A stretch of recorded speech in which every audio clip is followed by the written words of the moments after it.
Hello, good people. My name is Anne Veronica, and this is Parents Africa. And today we are having a very, very special guest. You have seen her severally on our posters, on during our events, giving the keynote address. And today we bring you the celebrity here. Hapa to Kanyi hapa. So we're having Dr. Grace Kanyi, and I don't even want to introduce her further. I'd like her to continue introducing herself.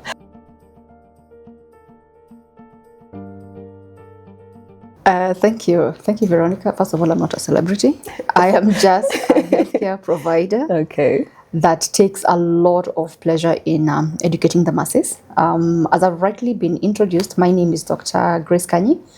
I'm an obstetrician gynecologist serving the beautiful girls and women of Fertility County and also Meru County. Okay, that makes sense why you also did the talk in Meru. Yeah. Okay. About a few weeks ago, yes. All right. Just as still part of the introduction, give us a little bit of your background. Like, where did you grow up? How was it like?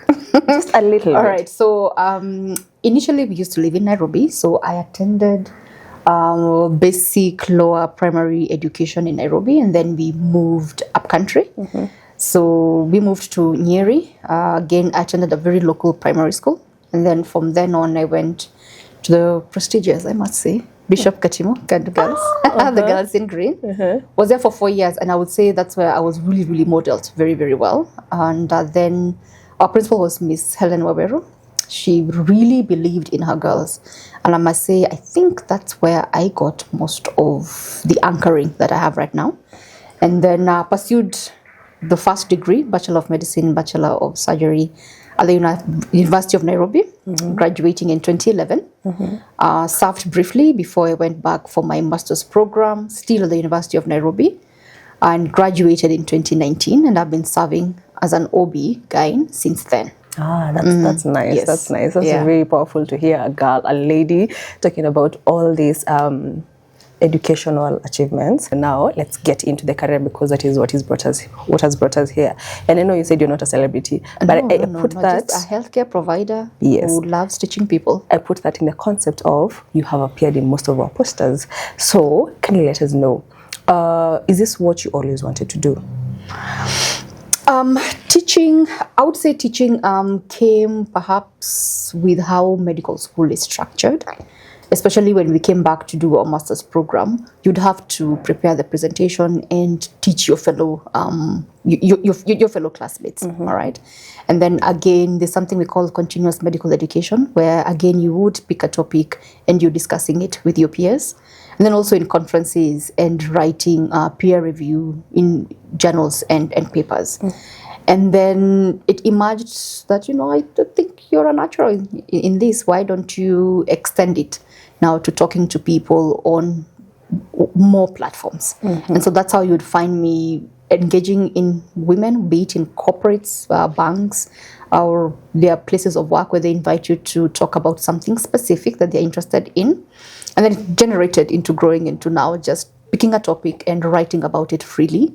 Parent Magazine is one of the places I have written before for Citizen, Raw Media, through print, radio and TV, and Nation Media as well. Okay. So I guess it's just that bit of wanting to share medical information in a language that people easily understand that I like doing.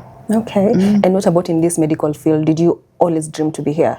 Oh, yes. Oh, yes. And that's pretty much because, I grew up in Nyeri. Nyeri is pretty cold, so cold.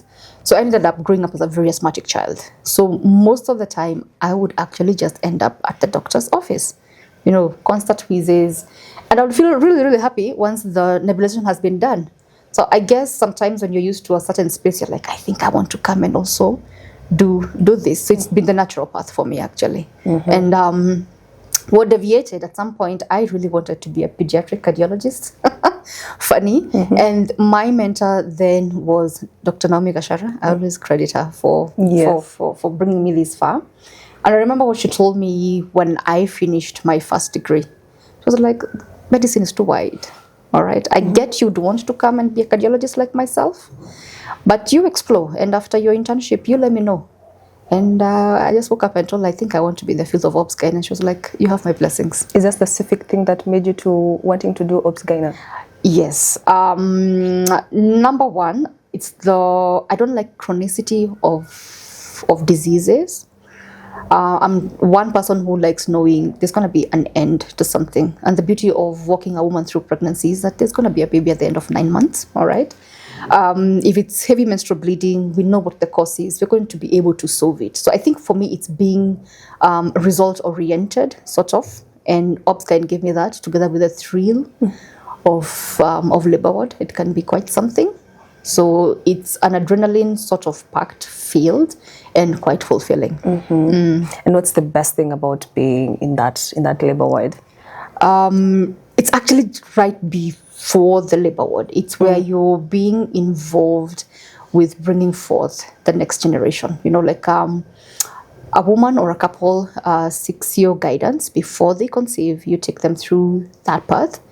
They conceive and you walk again with them the antenatal journey, and you help them deliver this very, very healthy baby who you know is going to be someone very, very useful to the community. There's something we call the APGAR score. It is that mark we give you within 1 minute of life.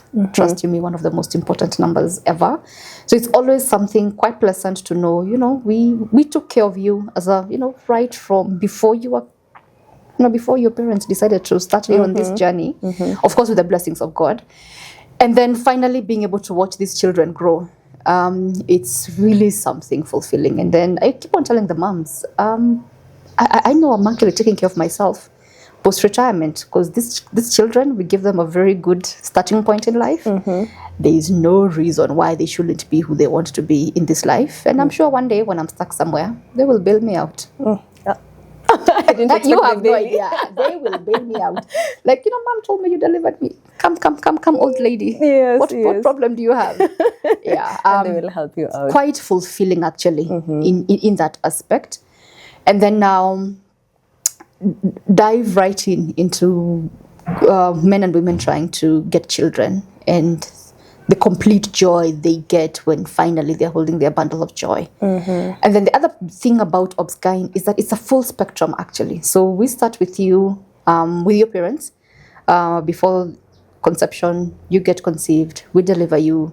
If you're a baby girl, at some point you go to the pediatrician, then you still come back.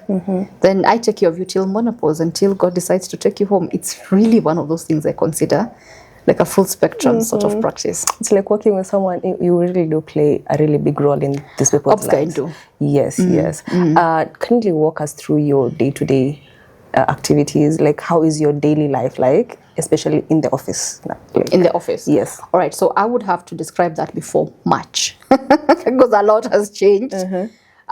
So pretty much, because I like to read, most of the time I would actually be up between 5 and 5:30. It's just right now that I'll be up at 3 for other sort of engagements. Pretty much, you know, scrolling through to just see what's new in the medical field, and then after that, silent prayer, hop into the. No, actually, I eat first. Yes, I always have to eat something first. Living with other chronic health issues, you will not jump into the shower before you've eaten, and then put in some 30 minutes of strength training exercise. Then hop into the shower, and then depends. Is it a day when I need to be at work by 8:30, or is it a day when I need to be at work at 10:30? So depending, then I would fix in some little bit more hours of reading. You'll notice most healthcare practitioners, it's always getting yourself up to date with what's current. And then in addition, I also do, I'm involved with other projects, you know, across larger spectrum. So perhaps you're being asked to review a certain policy document. What's your input on this? Or there's a training that's being conducted and you are the persons who are behind the generation of the training material. So you're going through that to make sure that it's actually being done correctly. All right, like now for a couple of weeks, it's something we're calling obstetric point of care ultrasound. So it's again going through those slides and making sure that the learners are getting the up-to-date sort of information. Then pretty much if it's work, then running clinics. All right, I would tend to run my clinic till around maybe 4. And then if it's the day when I have to see patients, again, we start the rounds as early as 8:30 till we see the last patient. And then if it's on the day of theatre, I always tend to start the day by actually seeing the patients who are in the ward admitted before I proceed to theatre. So till the last patient is served. Now let's talk about fertility, which is the elephant in the room, and we are having an event about it. From your point of view, could you define fertility challenges or infertility to us? All right. So infertility by description would be that clinical situation where a woman or a man or a couple have been trying to conceive. If the lady is under the age of 35, then they have been trying to conceive for 12 months with regular, unprotected sex. If the lady is above the age of 35, then they have been trying to conceive for a period of at least 6 months with irregular, unprotected sex. All right? That needs to be differentiated from a woman by choice who does not want to have children. All right? So infertility means we are trying to conceive, but nothing actually is happening. And from your line of work, how would you describe the scope of infertility in this country? Close to 1 in 8. Close to 1 in 8. And what are the common causes? So would have to, for us to be very, very comprehensive, would have to look at the female and look at the male independently. So we can just actually give the general causes in the two areas of men and women. It's not possible. It's not? Yeah. Oh, okay. Not because now for female causes, top on the list will be tubal factor. That means the tubes have been blocked. All right. Then for the men, top causes will be semen abnormalities. But please note there are actually many other causes down there. All right. That's how I was saying it will be important to actually look at the two groups separately to be able to tease out most of the causes of infertility. Now we can start maybe with women. Can you, apart from the what you call it, tubal? Tubal factor. Tubal factor. What other causes are there? All right. So number one, we'll start with something very, very basic. Is a woman menstruating or not? All right. Because it's not unusual to find someone who's 25 years old but has never had a menstrual cycle. You know that? All right. And that could be pointing to now more deeper issues. So number one, was she born with a uterus or not? Because we have such abnormalities where, yes, this is actually a female, even down to the genes, but the uterus and the ovaries actually just never developed. Or the uterus didn't develop. Or the uterus, yes, may have developed, but it's very, very, very, very small. All right? That's one of the causes. The other thing could be the ovaries, for some reason, just are not functioning. All right. And then the other causes could be, now we're looking at that girl who, she's 25 years, for example, but has never had a menstrual cycle. It could be that we have something we call an imperforate hymen. All right. So the menstrual flow will just never come out. Or for others, they have something we call like a transverse septum. So abnormalities within the reproductive tract is something to start with. Then beyond that, now we start looking at the hormones, you know, things starting from the brain coming down. That will tend to affect the menstrual cycle. So we have a very important gland in the brain. It's called the pituitary gland. And when we have some tumors developing there, the prolactin levels will be high. That will tend to knock off a menstrual cycle. Now we are looking at a woman who's having a menstrual cycle but not able to conceive. The other bit is the thyroid, which sits right in front of your neck. I'm trying now to make sure I don't use very, very medical terms. So if the thyroid is either under functioning or over functioning, you may find someone is actually struggling with fertility. Then now, when we move now from the hormonal milieu, now we come to, see, by description, I'm saying it has to be regular, unprotected, penile, vaginal sex. You'll find people who are trying to conceive, but they're doing all manner of things. For example, why using spermicides and you're trying to conceive? That will not happen. So also the sort of engagement that they are engaging with their significant other person. Then now from there, we look at the menstrual cycle. Okay, pause. What are spermicides? It's things that we'll use that will actually harm and kill the sperms. Okay. All right. And then now the other bit is the menstrual cycle. Is someone aware of their fertility window? I keep on telling couples who are trying to conceive, we need to know when your fertility window is, because that's the time when now being intimate with your partner will result into a pregnancy. Otherwise, the other times you're engaging with your partner is actually for recreational and not procreation. All right? Very important, especially when you have partners who tend to live apart. You know, one is living in Nairobi and the other one is living in Meru, and you're trying to make a baby, but you only engage perhaps once or twice a month. That once or twice a month, is it during the fertility window of the lady? And what's the fertility window? It's highly dependent on the menstrual cycle. All right? So we'll take what is very, very classic. If it's a 28-day cycle, then we know ovulation will be happening anywhere between day 12, 13, 14, 15, 16, with day 14 being tipped as the day when they would conceive. So you want a woman to be aware about that fertility window, and you also empower her to use certain gadgets to be able to tell if she's actually ovulating. Then over and beyond that, what's the BMI of the female client? Again, we know extremes of weight, obesity, and even underweight has an impact on the regularity of a menstrual cycle, and whether it's going to be ovulatory, meaning are you ovulating or not. Then mentally, where is she? I mean, if it's somebody who is under chronic stress, be it at work, be it at home, or life happening, and cortisol levels are going to be high during stressful situations, then that's going to actually affect whether she's ovulating, and by default, if she's going to be end up conceiving. The other bit is that there are micronutrients. So again, nutrition. How proper or how adequate or how correct is this nutrition? Because we do know there's some micronutrients which are very, very important for someone to conceive. All right.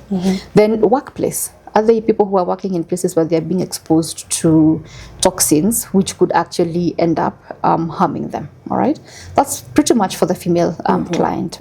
Then for the male client, we say top on the list is semen abnormalities. Yes.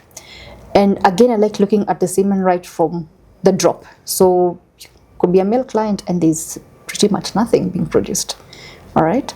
Literally, even when you have to give them the semen bottle to bring the sample, it comes back dry. There's completely nothing. All right. And then there's that who, yes, there will be an ejaculate, but there's no sperm. All right.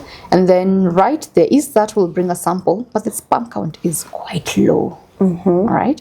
Yes, there's a person who will actually bring back the semen sample, but the morphology, the appearance of these sperms are quite abnormal. You know, in June, I was actually doing that educative platform, and now men are increasingly beginning to become aware the correct structure of a sperm. It's a head, the body, and the tail. All right. We're joking that this is the only time when two heads are not better than one. Just needs to be one correctly done sperm. So in terms of appearance, what we call morphology. Then the other bit with sperm abnormalities, it's about movement of the sperm. I mean, they need to be moving. We call it a forward progression. It's not where you're going to be dancing around your tail again. And some just moving around in circles and very slow motility. And then how many of these sperms are going to be alive, give or take, in a 4-minute period? All right. Then other than that, there are those who will actually have what we call retrograde ejaculation. Yes, they do ejaculate, but most of this is going to be deposited in urine. So it means now, during coitus, it's never going to be deposited high up in the vagina where we expect now for them to swim up to be able to get to the fallopian tubes and fertilize. It's getting deposited back to the urinary bladder, and the man actually pees it out. You will never achieve a conception with that type of situation. Then is it a male partner who is really smoking? Yeah, I know. Smoking, alcohol, substance of abuse or pleasure, depending on which word makes you feel happy, they are all very, very not so good when you're trying to conceive. And again, nutrition. And then also you want to know where they in terms of life mentally, stress levels again also come into play. And then now for men, in addition, you know, the scrotum hangs for a reason. As opposed to us, our ovaries are tucked inside our bodies. So that's why it's also very, very important for moms who are raising boys to always be reminding them the 2 balls must be in the sack at all times because the temperature is much lower. So if it's a gentleman who is constantly in the saunas and the hot tubs, you might be frying our children. You actually are. You actually are. All right. And tight innerwears. We have had this thing of telling people for a long time, don't place your laptops on your thighs. It's a reason for that. All right. Pretty much top of the list, top of my head, that's what we would have. And then now there's another condition called varicocele, where you have a lot of blood. You will have blood vessels, all right, around the scrotum, but now these ones are enlarged. So it means you have a higher temperature within the scrotum, and that will be quite damaging. And then, of course, remember when we said tubal factor for the female, which was coming from infection for the men, it also will tend to happen. So sexually transmitted infections will have an impact, will lead to inflammation of the prostate, will lead to inflammation of the epididymis. That's actually like the track that the semen has to follow. So you'll actually end up with an obstruction. So for the female, the tubes will get blocked. For the men, the obstruction, so you actually end up with a low sperm count, but it's because of an obstructive sort of element. Now let's talk about the treatment options that are there. Which ones? Especially there's this part when you said a lady could be menstruating, but then the menstrual does not come out. The periods do not come out. Okay, well, what happens now in that? All right, so now treatment for infertility will always be targeted to what has been found to be the cause. And that's why at the outset you have to demystify this thing where men don't want to come in for consultations and they know they're trying to conceive. So you want both of them to be able to come, all right, from the list that I've mentioned. You actually do the evaluation. Then from the evaluation, you're able to generate a plan. And then from the investigations you do, you're able to come and tell the couple, this is the problem and this is going to manage them. So one, it could just be as simple as just synchronizing them. You live in Meru, you live in Nairobi, this is your fertility window. Find yourselves together if possible. And then fertility window awareness and use of ovulation kits and gadgets to be able to increase chances of a conception. It could just be as simple as a fertility awareness window. All right. For some, then it means you need to actually help them ovulate. So especially for clients who have polycystic ovarian syndrome, because of the irregularity of their cycle. So number one, menstrual cycle regularization, so that the lady is actually ovulating. Then if the underlying issue was the thyroid, sort the thyroid. If the underlying issue was the prolactin levels, sort the prolactin levels, all right? If the issue is actually extremes of weight, especially for obesity, then right now we are in the space where there's a lot in terms of interventions to actually be able to lose weight and maintain that weight loss. Then if it's in terms of stress and you're able to actually tell this is happening, then psychotherapy, analysis, all right? Then if it's the issue of tubal blockage, then now you're able to address with the couple, will they need assisted reproductive techniques? All right, and I think that's where now people tend to majorly focus on. So if it's tubal factors, then most of the time we'll be telling them assisted reproductive techniques. If it's the issue of sperm abnormalities, again, we'll still be sending them for assisted reproductive techniques, because you need now to be able to pick up that one sperm, that very one healthy sperm, to be able to achieve a conception. And for men, they need to be aware there's lots of help. Actually, there's lots of help, including even extracting that sperm from its origin. So they shouldn't shy away from seeking care. All right, and then there's some situations where you cannot find anything wrong, and then now we'll attempt what we call intrauterine insemination. All right, and then sometimes, especially for the lady who I mentioned, who they weren't born with a uterus, then now we start now discussing surrogacy as an option, because your ovaries are quite good. The issue is just that the uterus doesn't exist. Then a surrogate could actually be a gestational carrier for you. For others, it's that the ovaries are no longer, are no longer functioning. Like now what we call either premature ovarian failure, or a situation where the count through the AMH is quite low, almost negligible. Then we're able now to cancel them on a donor egg. All right. I would say there's plenty of help available, but again, it's geared to what is the underlying cause, what is the causative factor for this couple to be able to address that. Okay, you talked about surrogacy. It's a topic that we shall discuss that during the event. Just give them a brief snippet so that they can come and see the rest from the event. All right, so when I did that talk at Sita Meru, this is the question that was asked, and I know it will come. And somebody asked, is surrogacy a godly thing?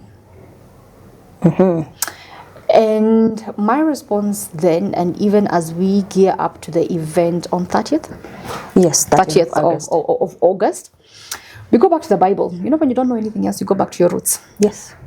All right. The story of Abraham and Sarah. All right. So Abraham had been promised, you're going to be the father of generations. But here we are with Sarah and nothing is happening. It was Sarah who actually proposed Haggai to Abraham. All right. And from that we know Ishmael was born. All right. The only bit was she was a surrogate, but not the conventional way we do it these days, because Sarah gave Haggai to her husband.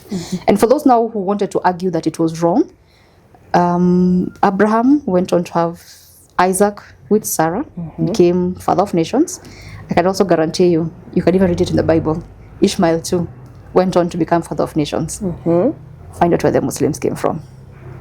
It's very interesting when you actually go down to read it like that. But now, it wasn't a curse. Those both children were actually blessed. Now, let's come into the modern world. We're not definitely going to do it the Sarah and Haggai way.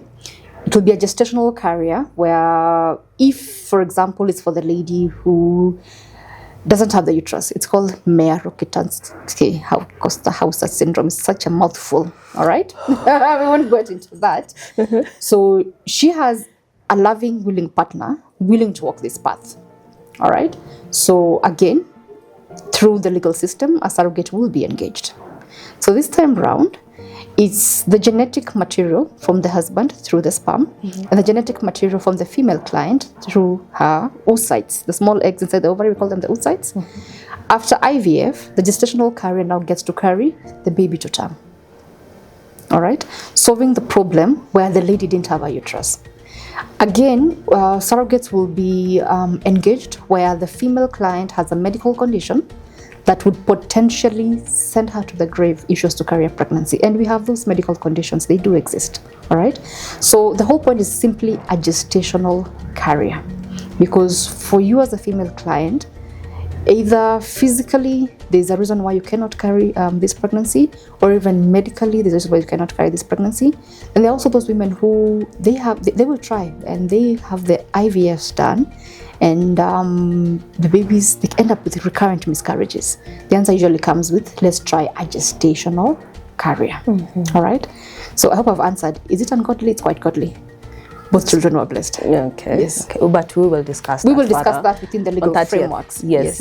Because you're going to be having as well legal policymakers who are going to explain to us the nitty-gritties of surrogacy and adoption.